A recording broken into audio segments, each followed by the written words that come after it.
Hey, welcome back. Do you have Hashimoto's? If so, do you know why you have Hashimoto's? We're going to talk about one of the root causes today, and that is sleep. Is sleep an issue for you? And was it an issue before you got Hashimoto's? Is it an issue now?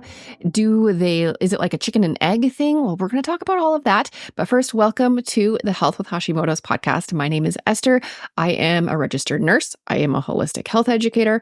I have Hashimoto's. I am a mom to 4 amazing kids. We're busy. We live in the country. I don't think the roosters will be crowing outside my window today. They seem to be on the other side of the house, but I did listen to last week's episode and I couldn't hear them. So I don't think that you can hear my roosters even when they're crowing right outside my door or my window. But it is fun to have chickens. And I like to have things that reduce stress. And for me, looking out the window and seeing like this whole flock of chickens just walk by, it just makes me smile. And when you smile, when there are small things that bring you joy throughout the day, I feel like those are healthy because they lower your stress a little bit and they just raise your overall wellness. Everything is connected to everything. So having chickens makes me happy, makes me a little healthier. Also, I love having like eggs, unless they're not laying. And then you're waiting, like, do I have enough eggs for today's recipe? That can be frustrating. And you run outside to the chicken coop and check for eggs before you make your recipe. Anyway, do you have chickens? Let me know on Instagram. That is where I connect with people. So head over to Instagram if you're on there. I am at estery.rn. I post about my chickens sometimes. Usually you'll see those more in my stories. My youngest son is supposed to let them out in the morning, but if he doesn't, and if I do, then sometimes I take a little, video and post it in my stories and you get to see my chickens. So head over to Instagram and tell me about your chickens. And also tell me about sleep after you finish listening to this episode. So what is it about sleep and autoimmunity that go together like chicken and egg type scenario? It's a couple things. Number one, as you heard me say so many times, it's while you're sleeping that your body does the healing process.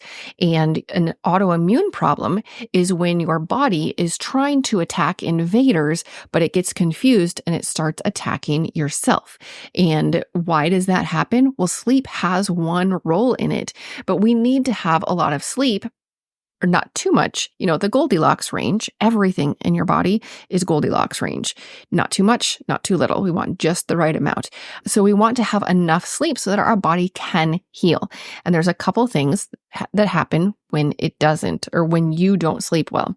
The first thing is it increases inflammation. Now, at the root of pretty much every single disease, like every single one, is inflammation. Head over to PubMed, PubMed.gov. It is like the Google of published literature, published research, published, obviously, medical research, PubMed, and type in inflammation, and then type in the name of any disease you're curious about and see what pops up. More than likely, there will be hundreds of articles that have been published about inflammation and that particular disease. But literally, when you read the research, pretty much every single disease has its root in inflammation. I first heard about this probably 20 years ago. I read an article and it was very intriguing to me. I was like, really? There's one thing that all of these have in common, like things that are so completely different as far as like different systems, different organs, different mechanisms. They really all trace back to one thing. And it's true, inflammation is huge. So when you don't sleep well, your inflammation goes up. And when your inflammation raises, then that raises your risk for whatever you are genetically susceptible to. Now, obviously, you and I are each individual. We have different genes, we have different upbringing, we have different environment, both now and when we grew up. So no two people are going to be exactly the same. No two people are going to have the same risks. So when you have increased inflammation and I have increased inflammation, that is going to affect each of us differently based on so many different factors. But we know that one constant is that when we don't get enough sleep, our inflammation goes up.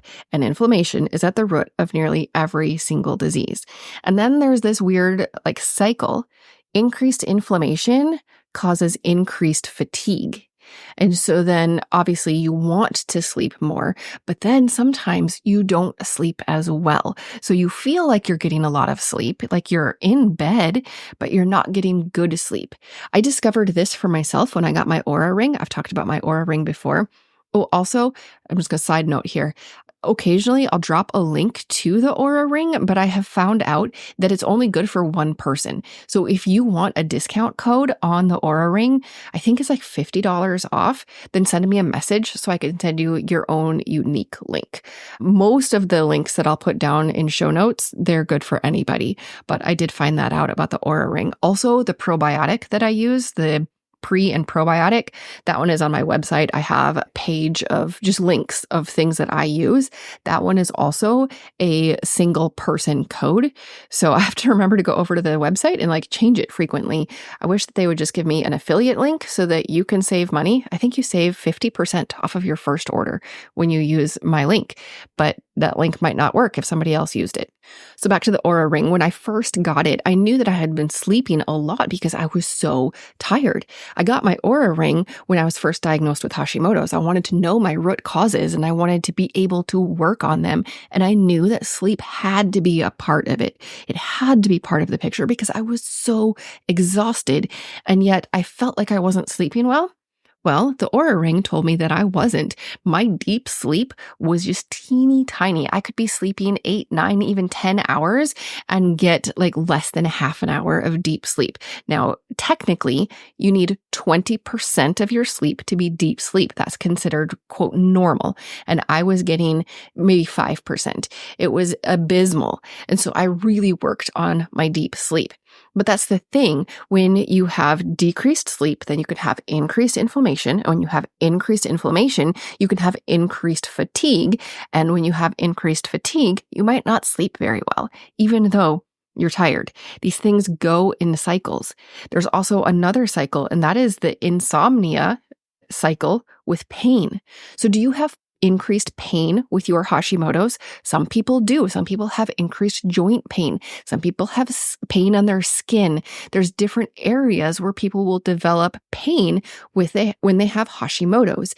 And when you have pain, that can lead to increased insomnia. And then, of course, when you're not sleeping well, then that can lead to increased inflammation, which can lead to increased pain. But increased insomnia can also directly lead to increased pain. And then that cycles back, and the pain leads to increased insomnia. And it's just this cycle. There's so many things in our bodies that we just want to interrupt the cycle. The inflammation and the disease cycle, we want to intervene. We want to stop that as fast as we can because inflammation can be a root cause of Hashimoto's, as can decreased sleep. So we've got both of these things going, which both increase each other, and they are both root causes for Hashimoto's, whether it's your original Hashimoto's or whether it's a flare-up and it's getting worse.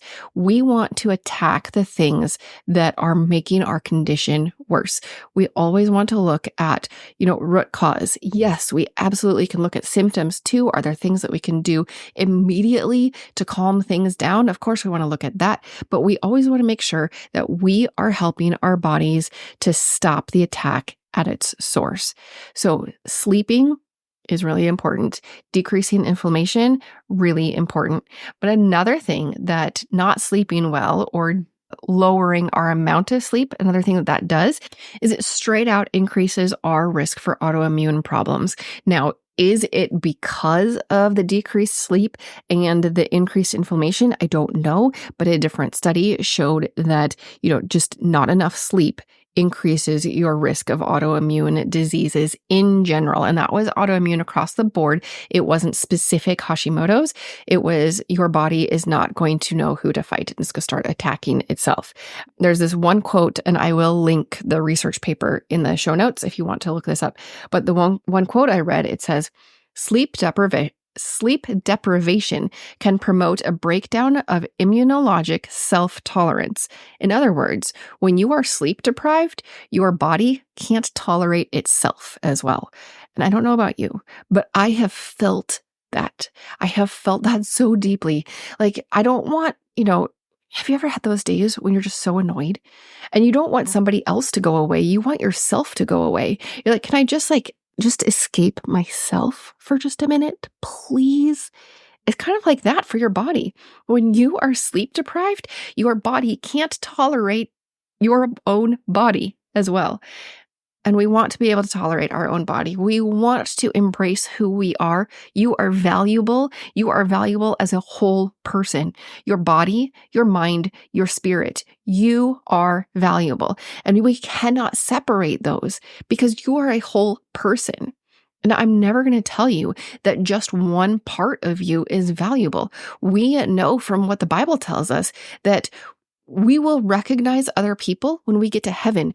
We're not going to have our same bodies. We're going to have no more, it says in the Bible, no more death, pain, sorrow, or tears when we get to heaven. Our bodies will be made new, but we'll still have bodies. We are a whole person. We're still going to be able to think and feel and be after we die, when we get our new bodies. Isn't that really cool to think about? That you're going to recognize people, you're going to be able to see. The Bible says your unborn baby, the babies who died before you gave birth, the moms will know them. And I have one baby in heaven. I miscarried, and the boys haven't done it for a while, but they used to argue about who was going to meet them first and find out if it's a boy or a girl. Now, I have 4 boys, so I'm pretty sure, that's all we make is boys. Pretty sure I have a boy in heaven.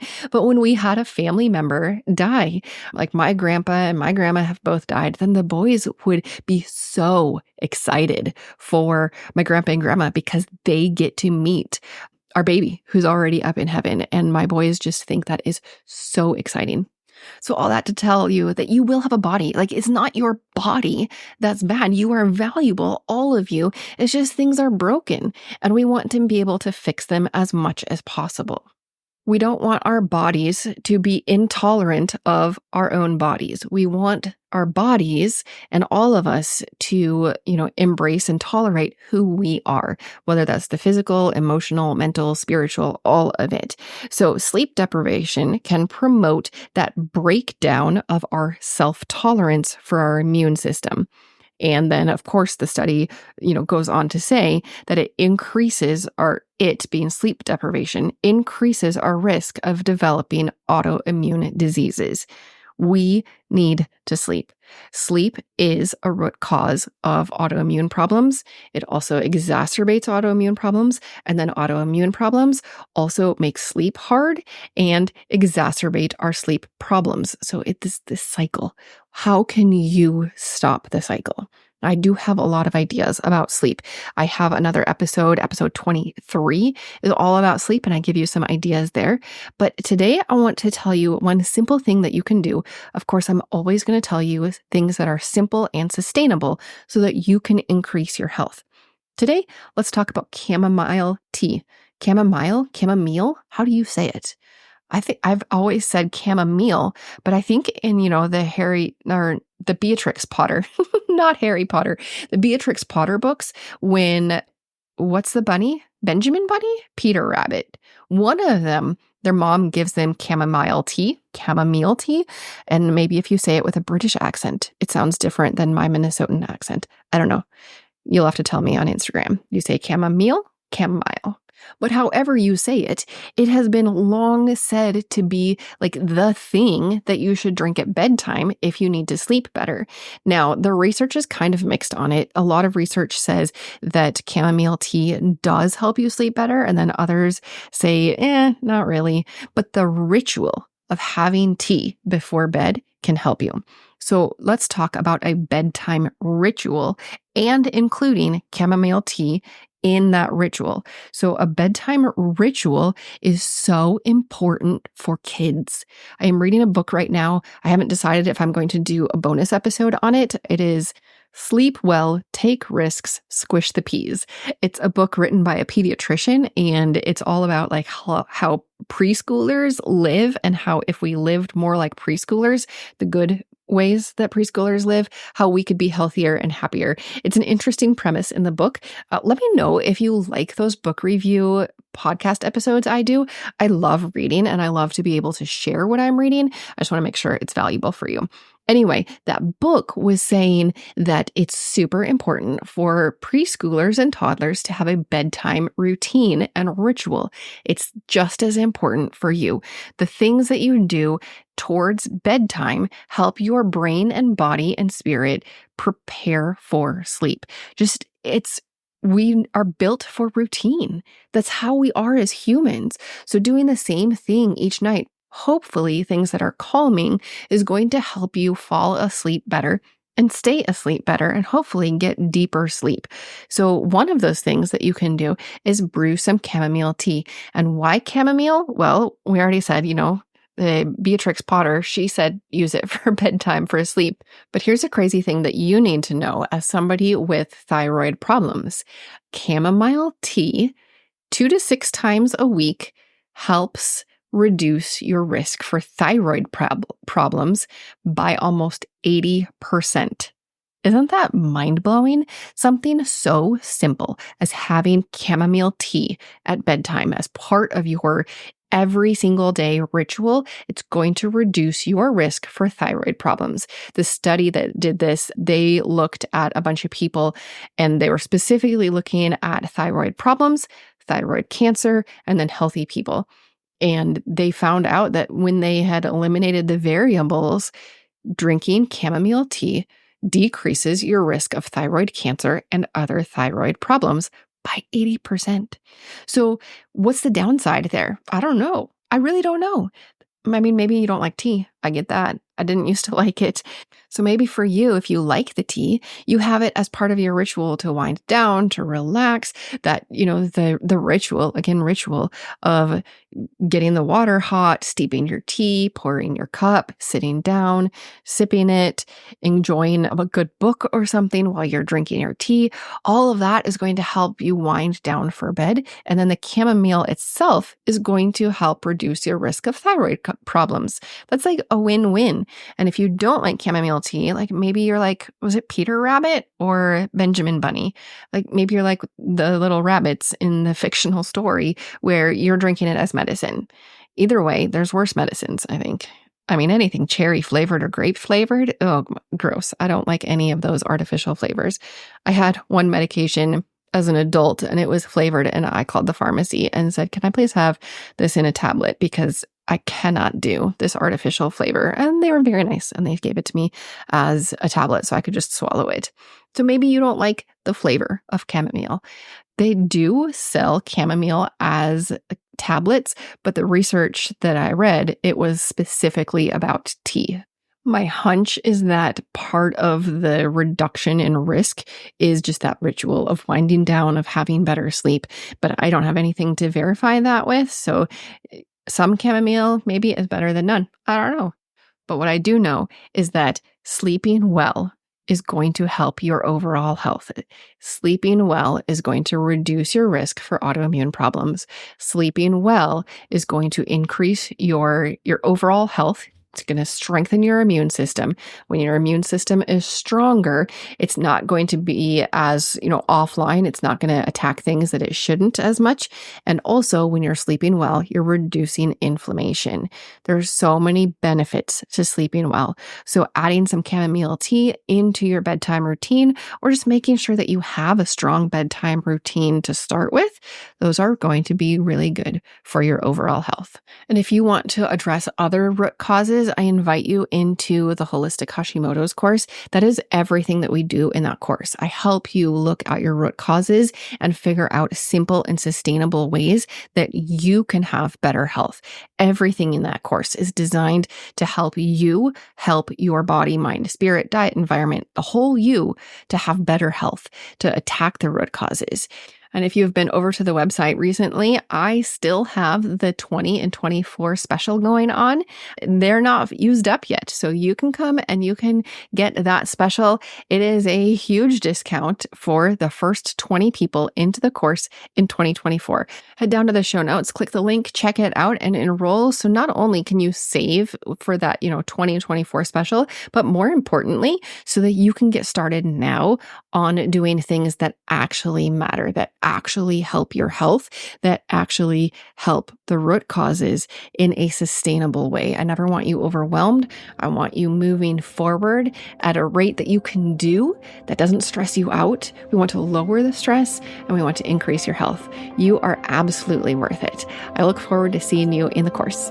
This podcast is for informational and educational purposes only. Please be sure to discuss any concerns and plans with your trusted healthcare professional.